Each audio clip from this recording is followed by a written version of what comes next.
Спонсор передачи – магазин детского питания и товаров для детей «Викуша».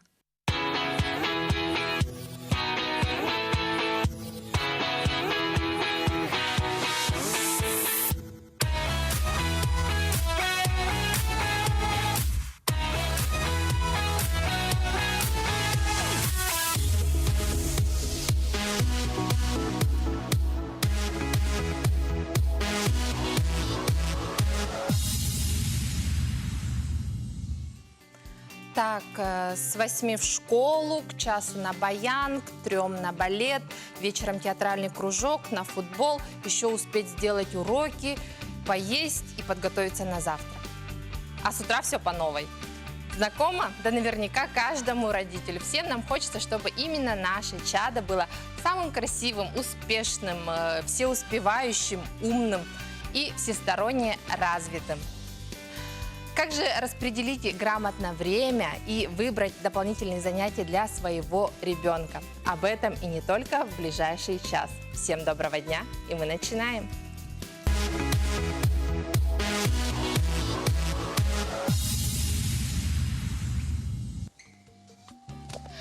Что же вы желаете обычно себе прежде всего и своим близким, и, конечно же, детям? Это прежде всего крепкое здоровье. А основа основ – это наши зубы, которые являются показателем хорошего здоровья крепкого. Ровными зубами сегодня похвастаться может далеко не каждый, но брекеты могут это исправить.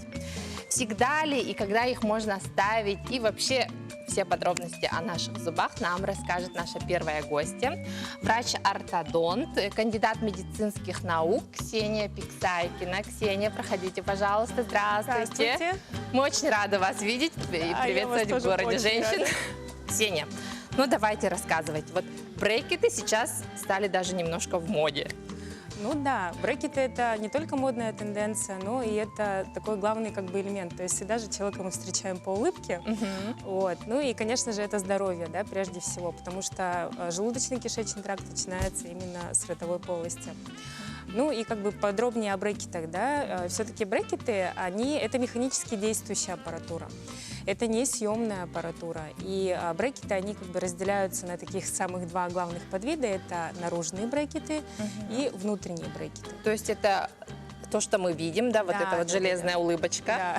Ну, она может быть и железная, Ну, может быть керамическая, эстетическая. Да? И внутри тоже. И внутри тоже ставятся брекеты, но сразу как бы скажу, да, то, что внутренние брекеты, они все-таки менее популярны среди населения. Почему? Потому что это неудобно, это дискомфортно и вот языку. То есть мы же постоянно, когда мы разговариваем, когда мы кушаем, мы активно, ну, как бы языком вводим внутри полости рта. Поэтому, ну, чаще всего были такие случаи, что когда люди одевают внутренние брекеты, ну, просят поменять аппаратуру.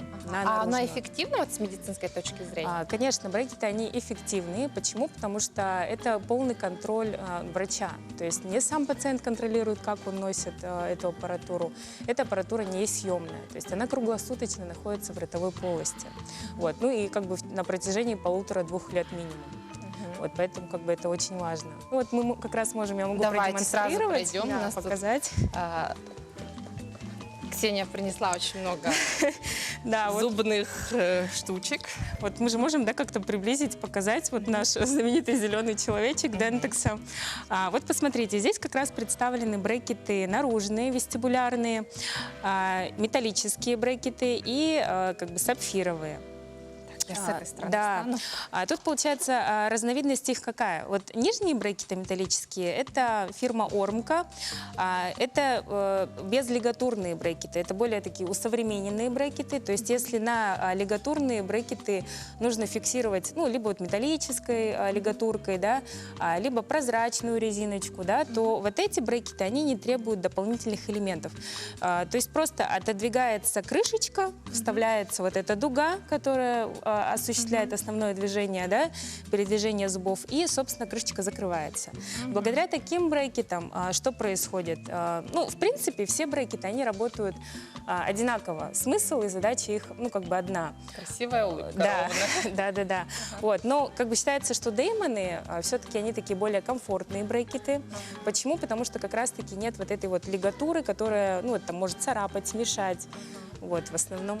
Вот я зачастую частенько слышала то, что вот проносила брекеты там год-два, да, потом сняла, и через год опять мои зубы искривились. Вот я несколько таких историй слышала, и это даже фобия, наверное, некоторых. Вот стоит ли, вот они же дорогие, стоит ли Конечно, ставить? да. Обязательно после того, как брекеты снимаются, обязательно, ну, по крайней мере, я в своей практике ставлю ретейнеры. Что такое ретейнеры? Это такие несъемные элементы, которые ставятся с внутренней стороны зубов от клыка до клыка. То есть визуально их не видно. Ну, как бы языком мы можем ощущать их, но это как бы такого особого дискомфорта не доставляет. Вот, то есть мы также можем кушать, да, но самая главная задача вот этих ретейнеров – это удерживать полученный результат. А в каком возрасте можно ставить? Брекеты? Ага. Брекеты вообще рекомендуемый возраст, конечно, от 12 лет. Почему 12 лет? 12-13 лет, потому что эмаль очень хорошо созрела, корни зубов, они ну, в целом сформированы. Вот. Но есть случаи, когда мы ставим раньше. Почему? Потому что есть различные методики, да, то есть есть такие методики, как 2×4, например. Это когда прорезались 4 резца передних, и уже есть молочные шестерки, ну, вот Есть большие куда зубки. закрепить, да? Да, Ага. все верно. Ксения, у меня тут шок-контент, конечно. Давайте. Зубы. Ага, вот что нужно? Ну, вот смотрите, на вот снимках мы видим, что это кости, то есть это верхняя челюсть, это нижняя челюсть, зубы, количество зубов, да, наличие полостей, наличие пломб. Ну и, конечно же, мы видим перед ортодонтическим лечением самое важное – это какие-то такие, знаете, элементы, которые нам могут помешать при ортодонтическом лечении. Это вот такие сверхкомплектные зубы. Это вот зуб, который мы не видим, кстати. Я недавно об этом узнала, что, оказывается, вот Да, есть то есть это дополнительные зубы. очень важно. И когда люди приходят на консультацию, и они говорят то, что вот, а зачем мне снимок, как бы лишнее облучение? Хотя облучение здесь минимально идет. Вообще, вот именно страховка от таких случаев. Потому что мы начинаем перемещение зубов, и не дай бог, там окажется вот какой-нибудь сверхкомплект. Мы можем его потревожить, и он может воспалиться. Вот. Но я как бы обычно настаиваю на более таком глобальном снимке. Это компьютерная томограмма челюстно-лицевой области, где я вижу не только зубы, я вижу сустав. И все это, самое главное, в 3D-проекции. То есть со всех сторон, да? да, когда мы можем покрутить, посмотреть, все-таки здесь видно одноплоскостное изображение, да? То есть мы видим кругляшку, сверхкомплектный зуб. Но если мы покрутим КТ, то мы увидим, что зуб-то там вот с таким корнем. Ага, там еще может понадобиться операция, да, я знаю. Да, вот.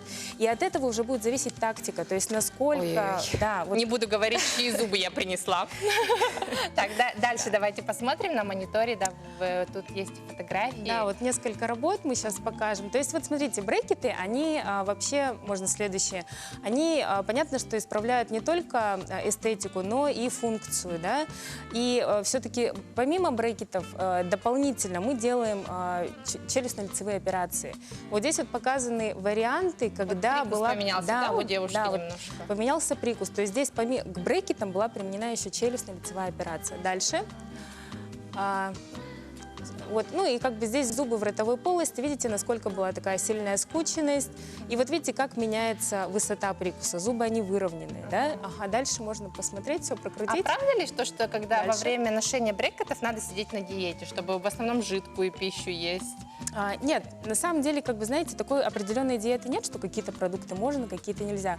Самое главное правило, вот я всегда пациентам своим говорю, ничего не кусаем. То есть как птичка кладем в ротик, да? А мясо? Все режем. Нож, вилка, пожалуйста, это ваши главные инструменты. То есть если мы как бы раньше кусали, в брекетах этого делать нельзя. Потому что если вы будете кусать, вы будете отрывать брекеты. И тем самым замедлять себе лечение. Даже так? Да. Даже так. Ага. Так, вот у нас есть тут челюсть. Можем показать, как же чистить зубы, да? Это вопрос. Ну да, вот, собственно, здесь тоже видно брекеты, да, это эстетические, это металлические, но здесь такой более, как бы, ну, первые виды брекетов, так скажем, да. И вот, собственно, как мы чистим? На верхней челюсти движения, они обычные, то есть мы сметаем налет вот таким образом, не забывая вот эту нижнюю часть. И также внутри, конечно же, зубы тоже мы вычищаем. Когда это нижняя челюсть, то мы, наоборот, от десны уводим наверх. Потому что если мы будем чистить вот так, мы будем налет оставлять размажем, благополучно, да? да, здесь. И, соответственно, с внутренней стороны нужно обязательно вычищать зубы. Щетки я рекомендую всегда обычные. Конечно, очень хорошо иметь механическую щетку, да, Электрическую. да. Ой, то есть электрическую, да. Вот, но лучше обычной своей ручной механики, да, на самом деле не существует. Еще никто не ничего. придумал, да? Скажите, пожалуйста, Ксения, я вот принесла кучу прорезывателей разных, да, вот говорят же то, что пустышка, вот прорезыватели, они очень влияют на прикус уже на стадии формирования у детей. Вот скажите, пожалуйста, что из всего этого лучше применять? Ну, смотрите, я как бы прорезыватели распределяю сразу на группы. То есть они есть с гелевыми подушечками, да, то есть это видно. Они есть просто, вот, скажем, прорезиненные из пластмассы. Я, конечно же, рекомендую покупать два вида всегда. Почему? Потому что, ну, вообще, почему ребенок, он хочет чего-то погрызть, так скажем? Потому что он таким образом снижает, самое главное, себе боль. У него же, то есть и вот это вот механическое, вот это вот его прикусывание, да, оно провоцирует прорезывание молочных зубов. Вот поэтому очень важно, да, и вот когда вы выбираете себе такие прорезыватели, то обращайте внимание на, конечно же, качество изделия, в плане того, что вот эти вот силиконовые подушечки, они должны быть достаточно толстые. Почему? Потому что ребенок может легко их прокусить, и вот этот гель он может, соответственно, ну, не дай бог, выпить, да. Вот, вот такие прорезыватели я рекомендую замораживать. Почему? Потому что холод, он также снижает боль. То есть ребенок... Это такой наркоз, да? Да, это такой как бы своеобразный безлекарственный наркоз, поэтому... А вот такие еще бусинки бывают. Ну да, бусинки тоже... Они эффективны? Бусинки, знаете, эффективны в дорогу. Вот когда мы едем, когда мы там в пробках, понятно, что вот это вот будет неудобно. А так бусинки повесил ребенок, и он может как бы брать. Но опять же, тут надо следить, чтобы не было очень мелких элементов, чтобы ребенок, не дай бог, не проглотил. Нет, то есть все-таки прежде всего качество, да? Качество, да, конечно же. А вот у нас есть такая варежка интересная. Ой, супер. Вы знаете, я еще не видела таких варежек, но это, наверное, корейцы, да, придумали. Наверное. Супер. Очень-очень удобно, только, опять же, вот надо смотреть за гигиеной, да, то есть если ребенок где-то в дороге, то, конечно же, наверное, ну, хотя нет, с варежкой, наверное, как раз-таки будет комфортнее, да, то есть варежку он засунул вот эту просиликоненную прокладочку и спокойно использует ее. В принципе, можно. То есть одному ребенку надо купить все-таки несколько прорезывателей. Лучше, да. Разных, Да. из разного материала, Да, да, разных да. производителей, Да, да? да, А вот зубные пасты, зубы вообще чистить когда надо начинать? Зубы чистим сразу, как появляется первый зубик. То есть, Это вот в 6 месяцев у ребенка Да. появился один зубик, и Да. я его начинаю чистить? да, обязательно. То есть понятно, что это будет не обычная щетка, да, это будут специальные такие силиконовые палочки прорезиненные, да, то есть они бывают различные. Это Вот. уже для таких Это уже, постарше да, обычные. это вот где-то 2 годика уже можно начинать. А так как только появился первый зуб, мы сразу же начинаем его Вот он вычищать. один единственный торчит, я его со всех сторон чищу, да? Да, только понятно, что 6-месячному не надо чистить с пастой. Ему достаточно, вот если нету какого-то дополнительного устройства, можно просто марлечку на пальчик замотать и прямо вот счищать. Главное убрать налет. Вот, потому что налет он образуется сразу. Ребенок кушает. Вот. По поводу паст. Пасты рекомендуется использовать с 2 лет, с 2-3 лет. Почему? Потому что и рекомендовано их использовать, вот я тоже ранее рассказывала, без мяты, без наличия мяты. Поэтому детские пасты, они всегда идут с фруктовыми наполнителями. То есть это такая жвачка же, такая сладкая. Ну да, жвачка, и как бы тут есть такой маленький момент, ну точнее даже это не маленький, это такой очень важный момент, когда есть мята в составе пасты, она может воздействовать на дыхательный центр. И разные дети, они могут отреагировать по-разному. То есть сейчас очень много аллергичных детей, да, и, соответственно, мы можем спровоцировать... Осторожно, микрофон, пожалуйста, Ой, не задевайте. да. Мы можем спровоцировать, ну, диафрагма может сжаться, и поэтому может, ну, возникнуть кашель, какие-то неприятные ощущения. Поэтому очень важно у детей использовать именно фруктовые А во сколько лет переводить можно вот на пасту взрослую с мятой? В принципе, с 6 лет, 7 лет уже достаточно. То есть со школьного возраста, да, все-таки Да, да, начинать? Ага. Спасибо большое, Ксения, за столь подробную и обширную информацию. Спасибо Я думаю, вам. всем было очень полезно. Чистите, дорогие телезрители, зубы уже начиная с 6 месяцев.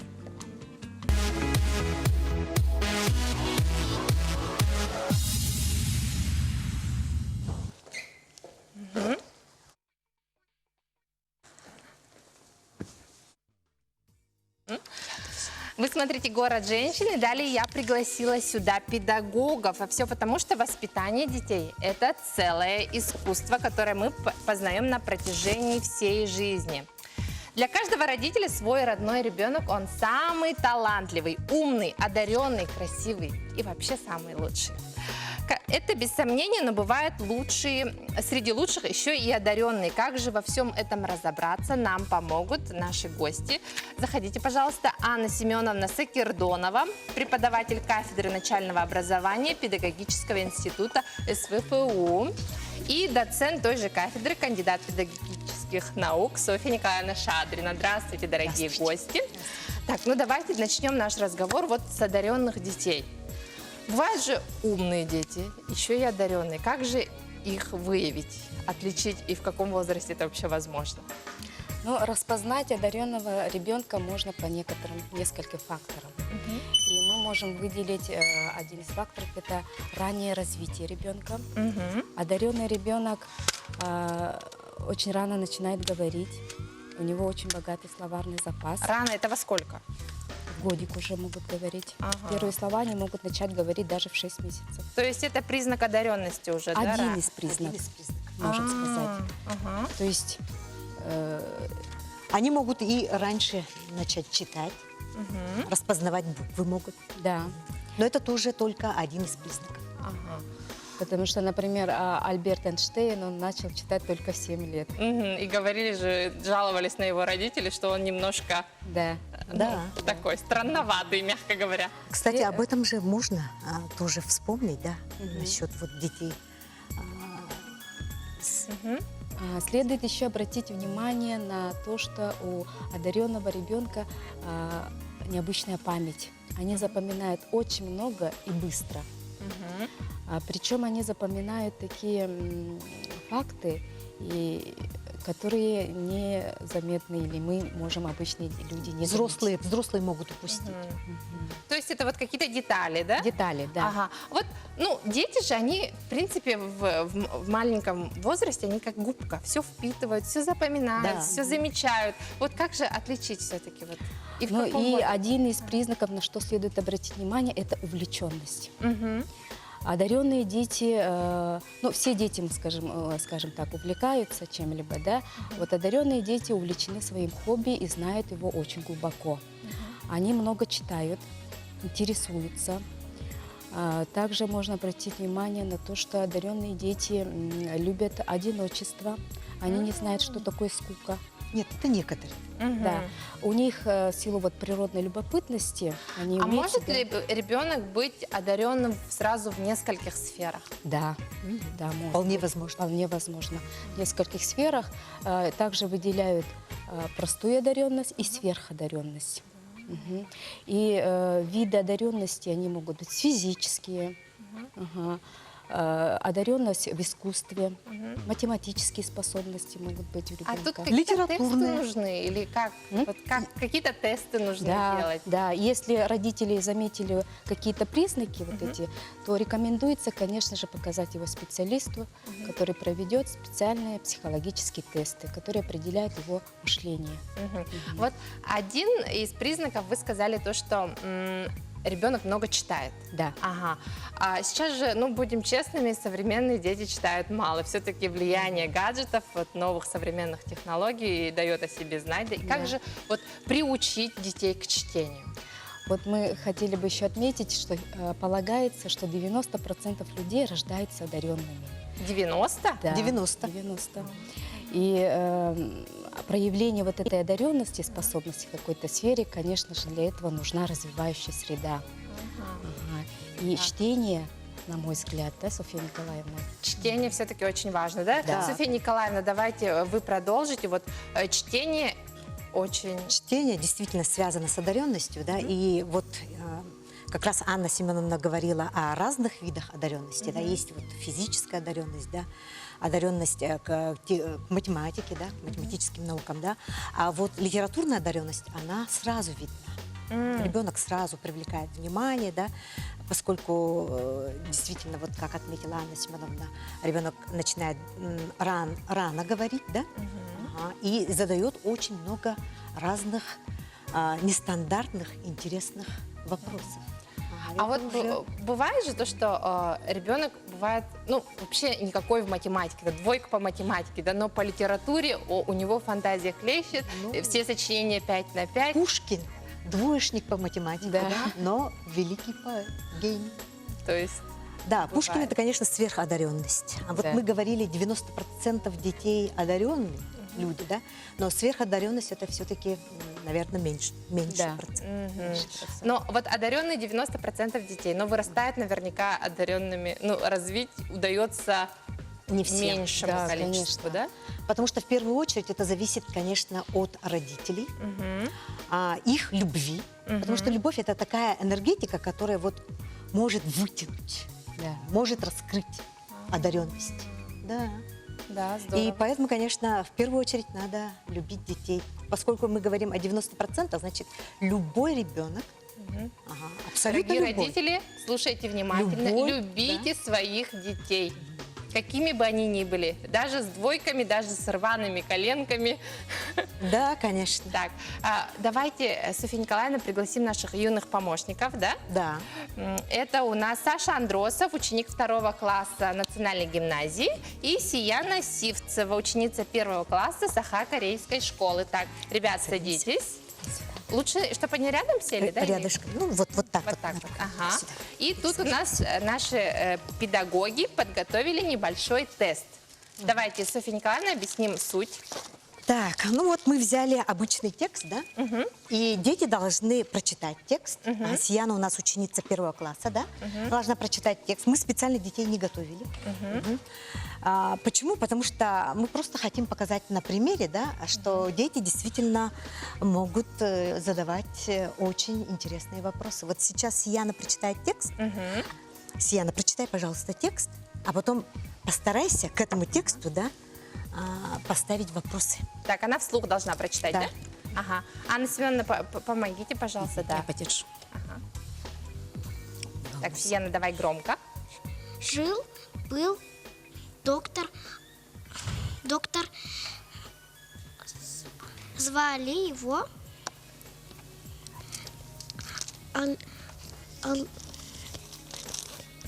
Альболит. У него была злая сестра. Ее звали злую сестру Варвара.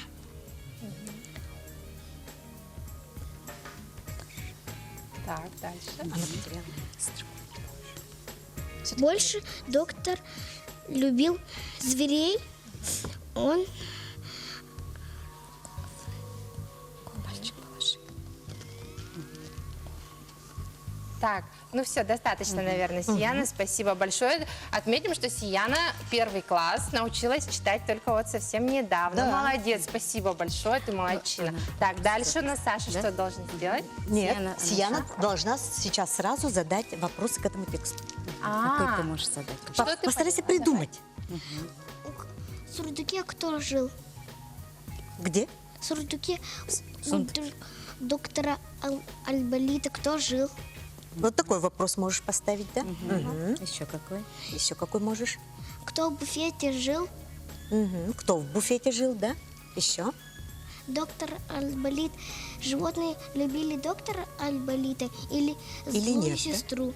Ага. Кого любили животные больше? Ага. Доктора Айболита или злую сестру? Сияна, как ты думаешь, кого любили больше? Доктор. Доктора Айболита, да? Потому что он был Спасибо. добрый, да? Ага, Так, так. теперь Саша.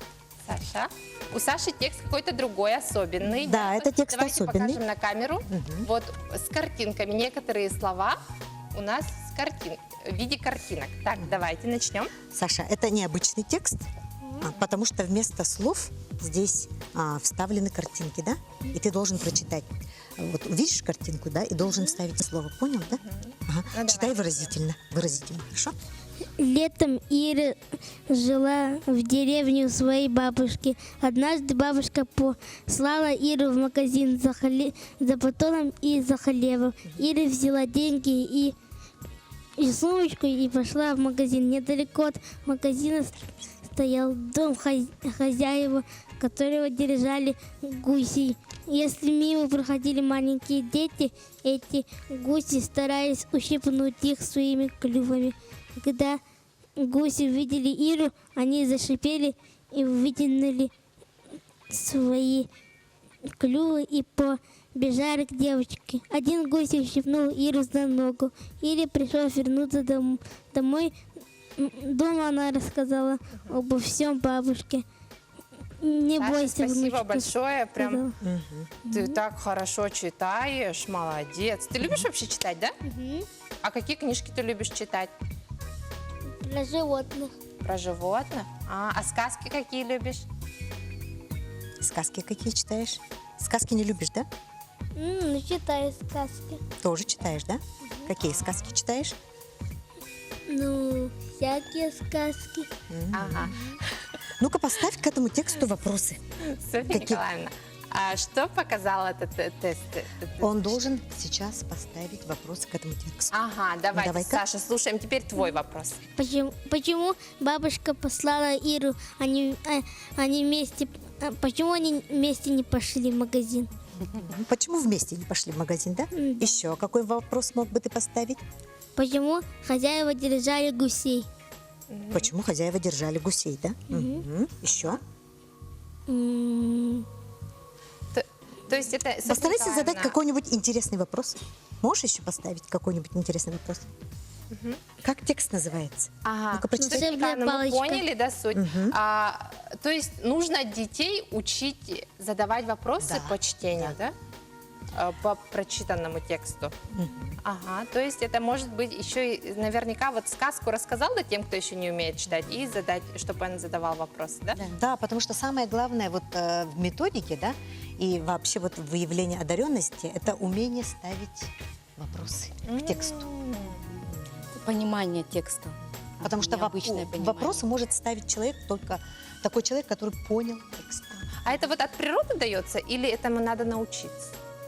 Учить надо. Учить. Всё-таки учить. Ага, это со скольки лет мне надо учить ребенка? Это как только вы начали просмотр телепередач или чтение, да, особенно вот семейное чтение. Семейное чтение на самом-то деле дает большие возможности для общения, да, в семье, и для развития ребенка, несомненно, Получается, одаренность можно развить. да, и разглядеть.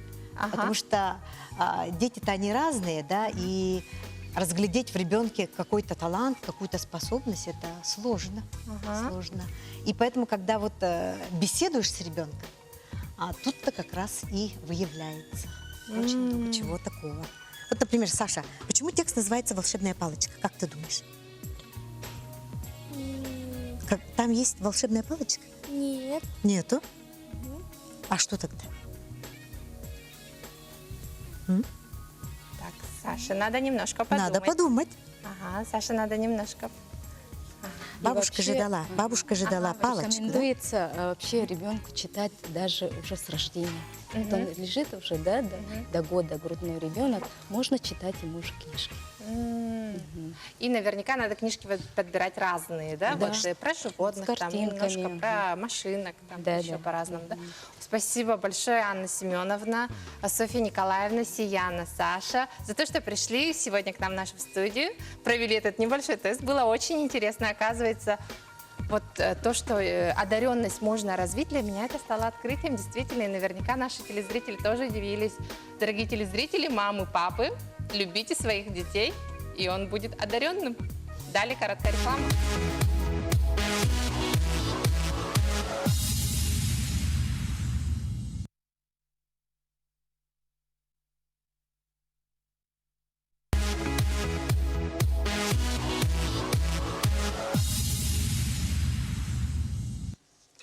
Быстрее, выше, сильнее спорт должен быть в жизни каждого ребенка. В этом наверняка уверены все родители.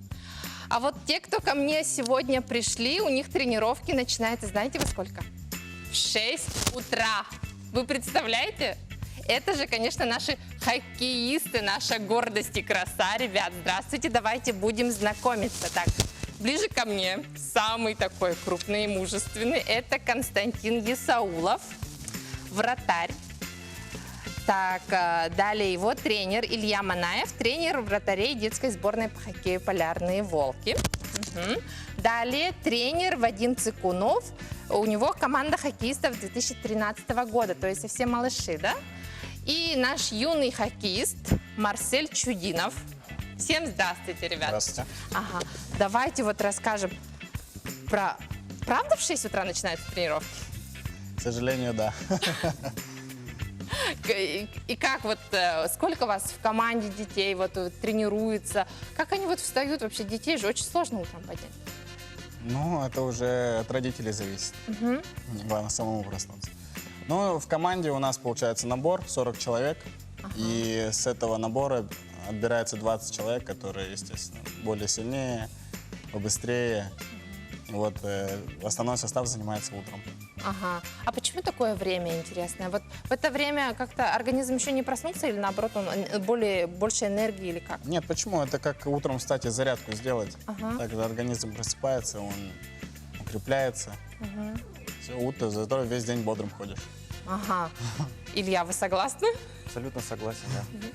У нас очень большая загруженность льда, и поэтому приходится находить все лазейки, чтобы побольше тренироваться, чтобы детям больше времени уделять. Какие требования вот при отборе хоккеистов у вас идет? Ну, на Детям. начальном этапе отбора никакого не ведется. Мы набираем детей с 4 лет. Вот. 4, 5, 6 лет обычно приходят ребята, и мы с ними всех абсолютно набираем, никого не отсеиваем на первых этапах абсолютно никогда. И с ними работаем, и потом уже распределяем по возрастам между тренерами. Если ребенок немножечко задержался, мы его отправляем, когда подготовим, немножко кататься научим, отправляем уже к своей команде, к своему возрасту. Вот, Илья, мы знаем, что вы тоже с детства занимаетесь хоккеем, да? Вы даже являетесь призером России среди детей, да? Ну да, в 14 лет, в 15 с командой «Омский авангард» выигрывали чемпионат России в городе Тольятти. В городе. Вы к нам приехали откуда? Из Омска, сам Из воспитанник Омска. омского хоккея, да. Ага, приехали сюда тренировать наших детей, да? Ну как вам якутские хоккеисты? Прекрасно, молодцы, очень стараются, доволен, воспитанники. Костя, давай, ну ты рассказывай. Вот сколько лет ты уже в хоккее? Вижу много. С 11 лет? Так, у Кости есть микрофон, да? Нету. Так, давайте. 10-11 лет я в хоккее. С 4-5 занимаюсь. Давайте немножко вспомним, кто тебя привел сюда, как ты пришел вот. Меня бабушка отдала в хоккей. Что она сказала, что хоккей это спорт настоящих мужчин? Ну, как-то так сказала. Она сказала, хочешь заниматься хоккеем? Я пошел, попробовал, мне понравилось. Я играю до сих пор. Вот это вот все сколько весит? Я не знаю, примерно Илья Николаевич, может, вы килограмм знаете? 20. Раньше весило 20 килограмм, 15. Сейчас форма стала гораздо легче, вратарям стало немного проще. Сейчас она весит около 10. Около 10. Ты сам-то сколько весишь? Сколько тебе надо времени, чтобы вот одеть все это обмундирование? Минут 15-20. Может быть, меньше. Это вот именно у вратарей, да, вот все такое? Это если очень не торопиться. При хорошем, ну, за 5-6 минут можно одеться, если торопишься. Расскажи, пожалуйста, какие вот чемпионаты, соревнования ты уже участвовал? Не знаю, Дети Азии. в Дети Азии в прошлом году. На Сахалине? Да, Ну и как? почти хорошо. Здорово, молодец. Так, планы? Еще куда пойдешь?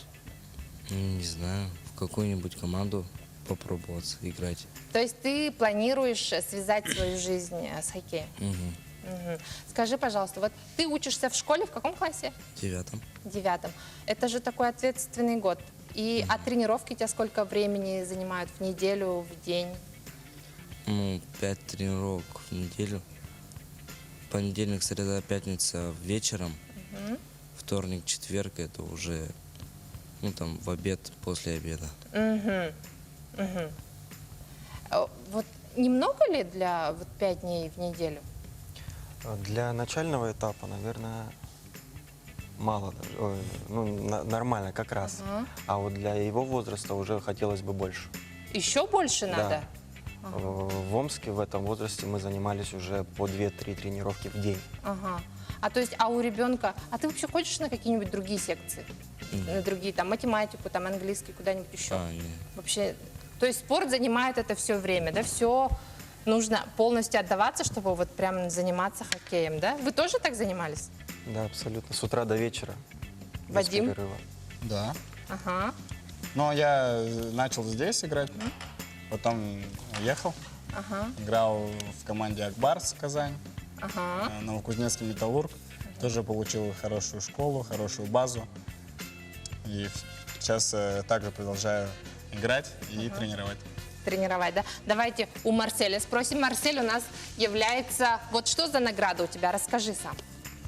Вот на столе у нас стоит. Кубок. Тренер поможет? Это кубок «Лучший игрок» турнира, который был посвящен открытию начала сезона. Вот, там играли команды 2012-2013 года. Участвовало 4 команды, где команда 2013 года заняла 2-е место. Вот, и среди индивидуальных наград Марсель получил лучшего игрока. Хорошо играл, поэтому получил. Марсель, а кто выбрал хоккей? Ты выбрал или тебе мама с папой подсказали? Вот пойдешь на хоккей? Я выбрал хоккей, потому что у меня папа хоккеист. Ты этот, преемственник своего папы, да? Хочешь быть как папа? Да. Ты хотел бы вот забивать и шайбы или стать вратарем, как Костя? Забивать шайбу. Забивать шайбу хочешь, да? Ага. Соревноваться любишь? Соревнования? Да. Ага. А в школе ты учишься или ты еще не в школе? Еще в садике. Ты еще в садике. А в 6 утра кто тебя привозит на тренировки? Мама. Мама привозит. А не бывает так, что ты не... Ой, мам, сегодня можно не пойду? Ты так говоришь?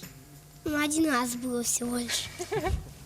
Да? Ну, а в остальное время ты всегда вот бодр, идешь на тренировки, а потом в садик, да? Ага. А в садике знаешь, что ты хоккеист? Да. У меня там тоже есть друг, его зовут Эрик, он тоже ходит на хоккей.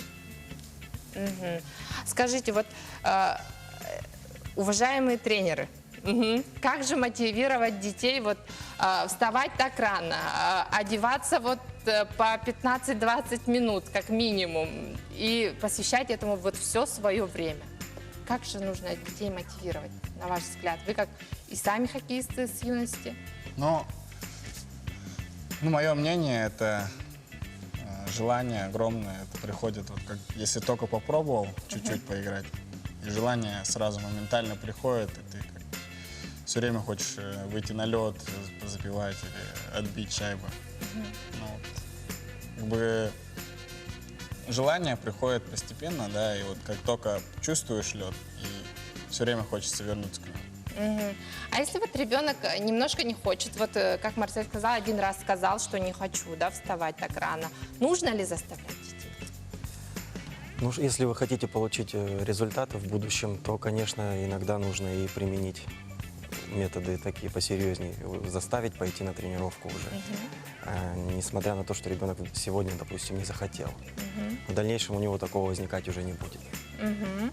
То есть метод кнута и пряника все-таки Конечно, нужен, да? без него никак в хоккее. Вот мужской вид спорта, тут не распускать нельзя. Ага. Какими качествами должен обладать настоящий хоккеист? Сила воли плюс характер, как всегда говорил наш тренер. Самые важные качества.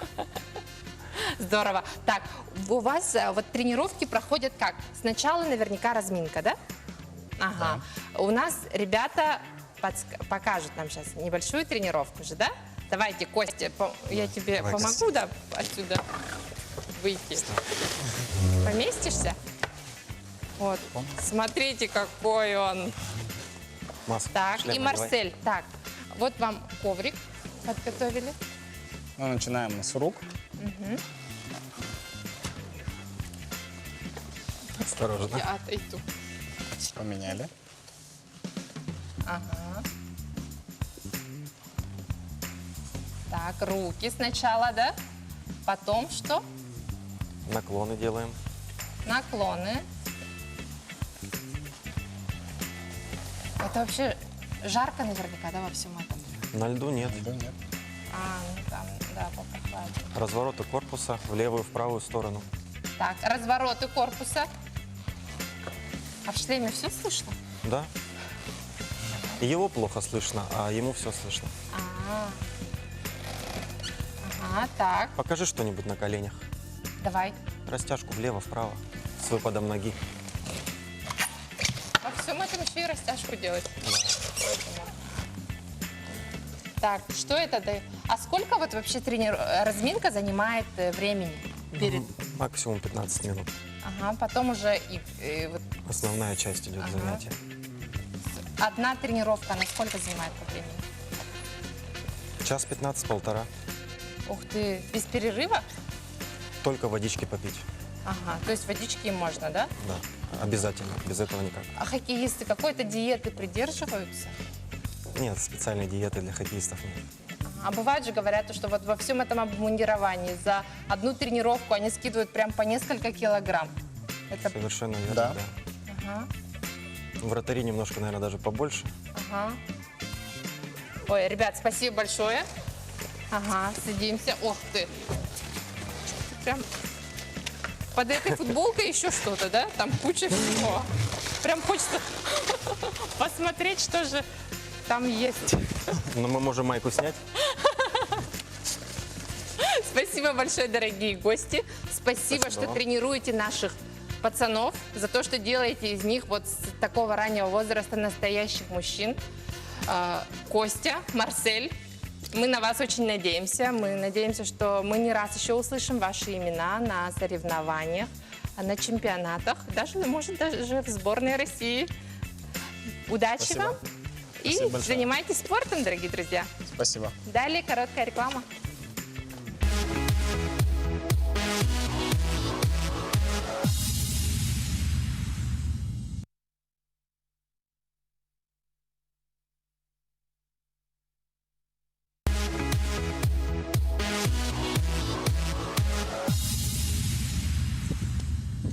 Ой, спорт спортом, дети детьми, но самая женственная передача «Город женщин» без рубрики о моде и стиле ну никак. Поэтому я предлагаю вам посмотреть нашу новую рубрику «Шоппинг со звездой». Уверена, что советы дизайнера-модельера Варвары Филипповой вам пригодятся.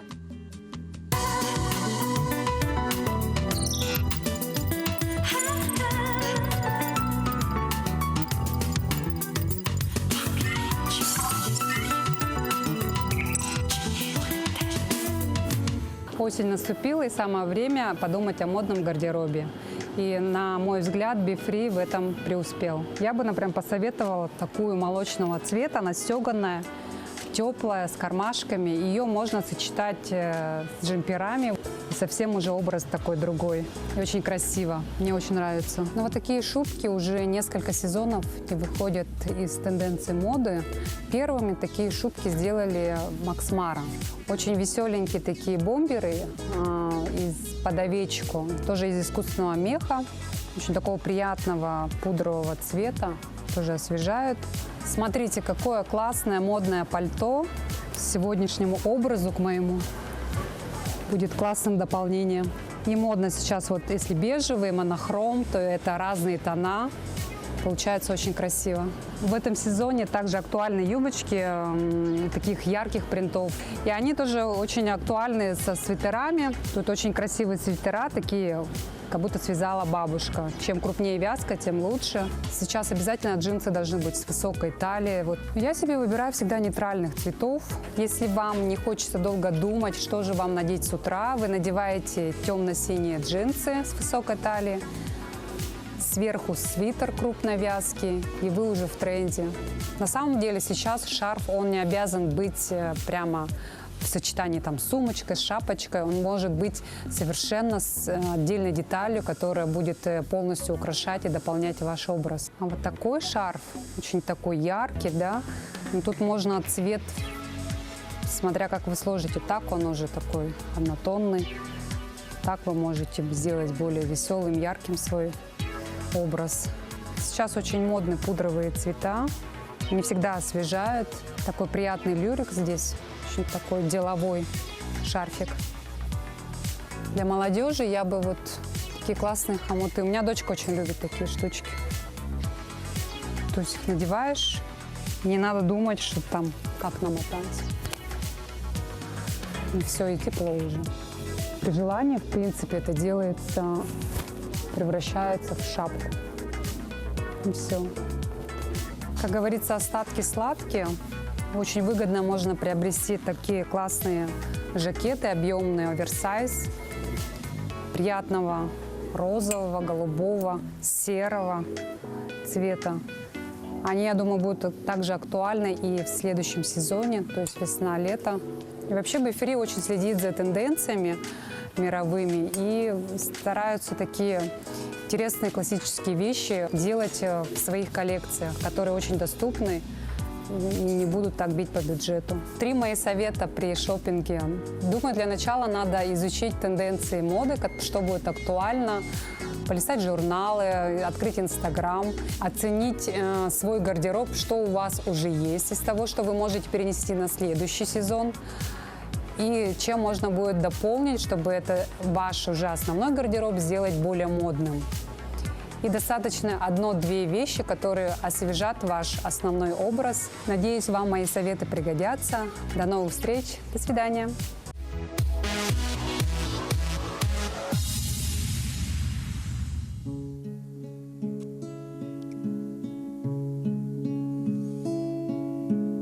Выйду ночью в поле с конем. Ночкой темной тихо пойдем. Мы пойдем с конем по полю вдвоем. Мы пойдем с конем по полю вдвоем. Мы пойдем с конем по полю вдвоем. Мы пойдем с конем по полю вдвоем. Ночью в поле звезд благодать, в поле никого не видать, только мы с конем по полю идем. Только мы с конем по полю идем. Только мы с конем по полю идем. Только мы с конем по полю идем. Здорово, спасибо. Сяду я верхом на коня. Ты неси по полю меня, по бескрайнему полю моему, по бескрайнему полю моему, по бескрайнему. Молодцы, парни, спасибо большое. Вы такие молодцы. Так, дорогие телезрители, у нас в гостях семья Ивановых. Эрик с папой Петром. Мгм. Спасибо большое, вы так красиво спели. Эрик, иди сюда, пожалуйста. Тебе сколько лет? 4. Ты ходишь в садик? Да. А как Уже часто? в среднюю группу. Да ты что? А это с папой вы часто поете вместе? Да, часто. Какие песни любишь? Моя неземная. А кто тебе их учит? Это мама мне поет. Мама поет? Да. А, надо было маму с собой взять, да, все-таки? Здорово. Петр, вот скажите, пожалуйста, вот ваш дуэт, он, когда я его в первый раз услышала у вас в садике, он меня впечатлил. Да вот как можно вот 4-летнего малыша приучить к музыке? Вообще вы сами занимаетесь музыкой, да? Ну, мы профессионально, конечно, не занимаемся. Ну, так, поем, да, частенько. Вечерами дома сидим, поем. Ну, хорошо, что у него тоже есть способность к музыке, и уже сам как-то сам уже стал напевать, там что-то под носом стал напевать. Ну, мы заметили и начали с ним вот так тоже вместе, да? Просто петь. Не так, что прямо заниматься, но так, да, просто поем. Ага. в свое удовольствие. У вас один ребенок в вашей семье, да? Эрик? Пока один, да. Пока один ребенок. Но вы как бы молодой отец. Влияние, мужское влияние очень важно, особенно в воспитании мальчика. Сколько времени вы вообще стараетесь уделять своему сыну? Так, ну, я думаю, конечно, дело не в количестве времени, а все-таки в качестве, думаю. Если все-таки качественно как-то более проводить время с сыном. Ну, вообще, нам повезло, точнее, мне повезло, что у нас с ним такие общие интересы.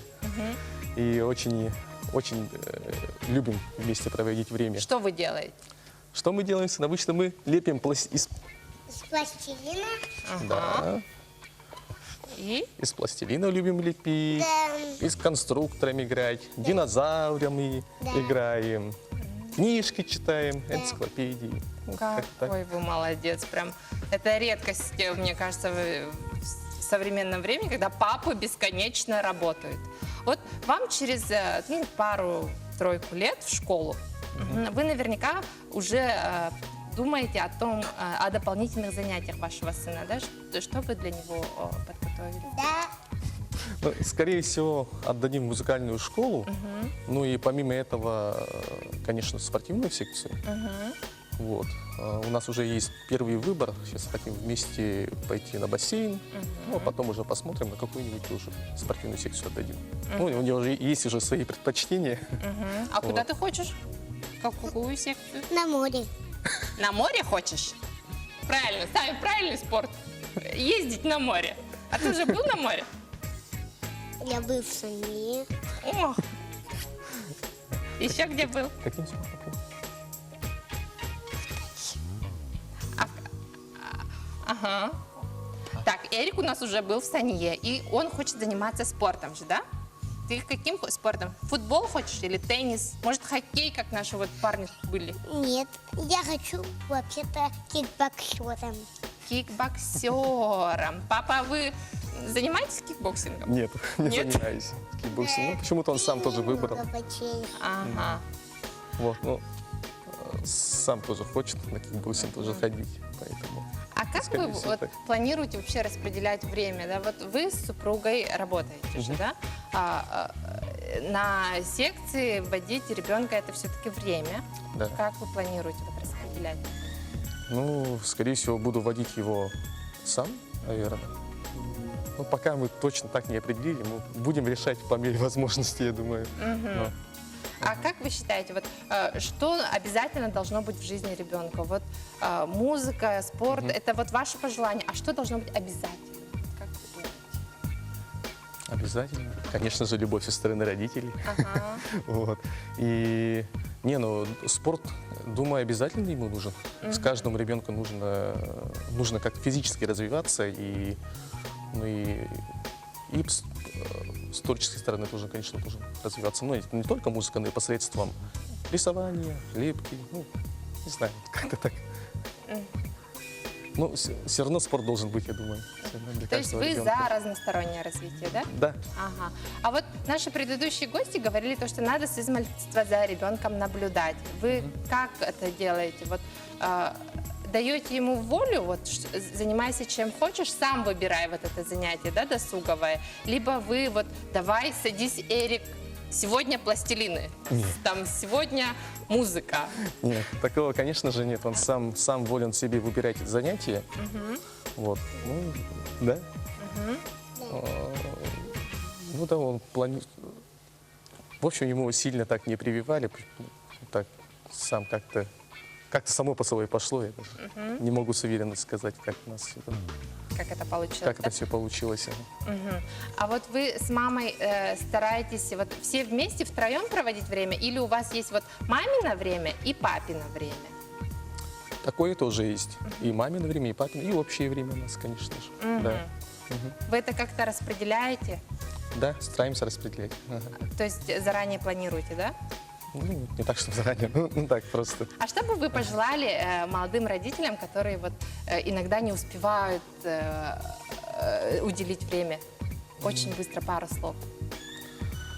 Не знаю, наверное, надо стараться все-таки для своего ребенка, и мы же их все равно, любить его, да, да, все равно наверняка? надо его, конечно, надо любить и Дорогие чаще проводить. телезрители, как сказали все наши гости, мы пришли к единому времени. Самое главное – любите своих детей и смотрите «Город женщин».